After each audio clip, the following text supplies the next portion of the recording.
අද දෙමව්පියන්ට කියලා දෙන්න යන්නේ කොහොමද දරුවන්ට ගෙදර ඉඳන්ම වැලි පිල්ලමේ ලියන විදිහ අපි හාල් වලින් සකසගන්නේ කියලා.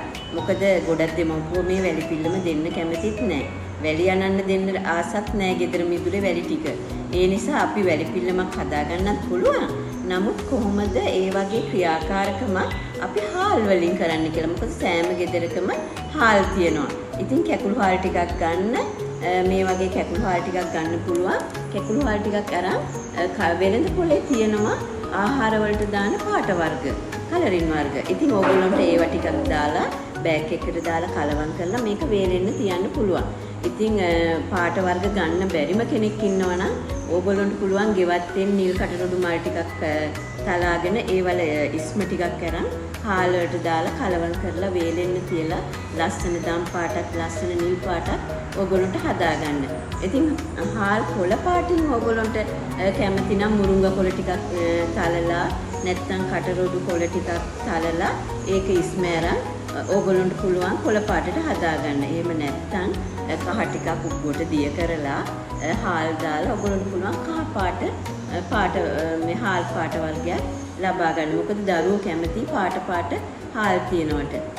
ඉතින් දෙමව්පියෝ අපිත් එක්ක මේ වීඩියෝ එකේ රැඳිලා ඉන්න. මොකද විශේෂයෙන්ම මේක දරුවගේ මොළය සහ අත එකට ක්‍රියා කරන ක්‍රියාකාරකමක්.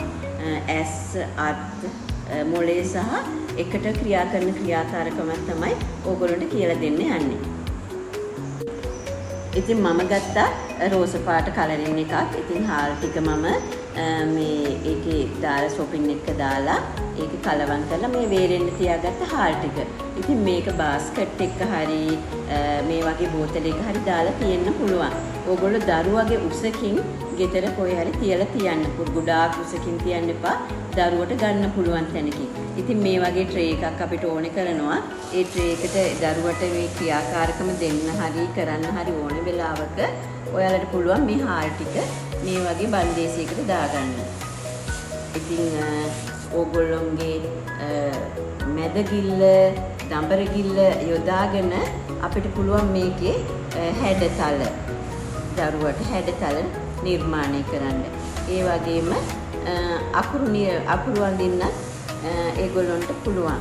ඉතින් මේක වැලි පිල්ලමට සමාන වෙනවා. ඉතින් වැලි පිල්ලමක් ඕගොල්ලොන්ට සකස ගන්න බැරි නම් මේ වගේ ක්‍රියාකාරකම් ඕගොල්ලොන්ගේ දරුවන්ට දෙන්න පුළුවන්. ඒ වගේම ඔයාලට පුළුවන් ඉවතලන කාඩ්බෝඩ් එකකින් මේ වගේ ත්‍රිකෝණීය වෘත්තය සමචතුරස්‍රය වගේ හැඩතලත් ඕගොල්ලෝ දරුවන්ට ඇඳලා මේක ඉස්සරහට මේ තියලා ඕගොල්ලොන්ට පුළුවන් ඒගොල්ලොන්ට ඒවා බලාගෙන දෙන්න. ඒ වගේම තමයි අකුරු කරනවා නම් අකුරුත් දෙන්න පුළුවන් මේවල ලියන්න. ඉතින් ඒකින් ඒගොල්ලොන්ට හොඳ ප්‍රතිඵල පසුවට අත් වෙනවා. ඉතින් මේ පොඩි දරුවන්ට අවුරුදු 2, 3, 4, 5, 6 දරුවන්ට මේ වගේ හාල් එක්ක මේ දෙන ක්‍රියාකාරකම ඒගොල්ලොන්ගේ මනස සහ අත එකට කියන්නේ මොළය සහ අත එකට සම්බන්ධ කරන හොඳ ක්‍රියාවලියක්. ඉතින් මේක ඕගොල්ලොන්ගේ ගෙවල් වල ඉන්න දරුවෝ බලා ගන්න අත්තම්මලාට, සීයලාට, නැන්දලාට, මාමලාට සහ දරුවෝ බලා ගන්න සැමෝටම මේ කියලා දෙන්න සහ වීඩියෝ එකක් පෙන්වන්න. මොකද ඕගොල්ලෝ වැඩට යන වෙලාවක දෙමව්පියෝ වැඩට යන වෙලාවට ඉන්නේ දරුවෝ එක්ක ඒගොල්ලෝ. ඉතින් ඒගොල්ලෝ හිතනවා දරුවෝ බලා ගන්න එක හරිම අමාරුයි කියලා. එක්ක ටීවී එකට දරුවෝ හුරු කරනවා. එහෙම නැත්නම් දරුවෝ වඩාගෙන ඉන්නවා. ඕගොල්ලෝ දුවලා පැනලා ඒගොල්ලෝ වෙන මේ තුවාල කරගනී කියලා ඒගොල්ලෝ හරි බයෙන් ඉන්නවා. ඉතින් මේ වගේ පොඩි ක්‍රියාකාරකම් ගෙදර කරලා ඒගොල්ලෝ කියලා දුන්නාම දරුවෝ බලා ගන්න අයට ඒගොල්ලන්ට ලේසි සැරෙන් සැරේට මාරු කර මේ වගේ ක්‍රියාකාරකම් දෙන්න. ඉතින් මේ ක්‍රියාකාරකම දරුවන්ට මොළය සහ අත, ඇස සහ එකතැන රඳවා ගන්නත් මේක හොඳට උපකාරී වෙනවා. ඉතින් මේ වගේ ක්‍රියාකාරකම් බලා ගන්න අපේ channel එක subscribe කරලා කියලා ගන්න.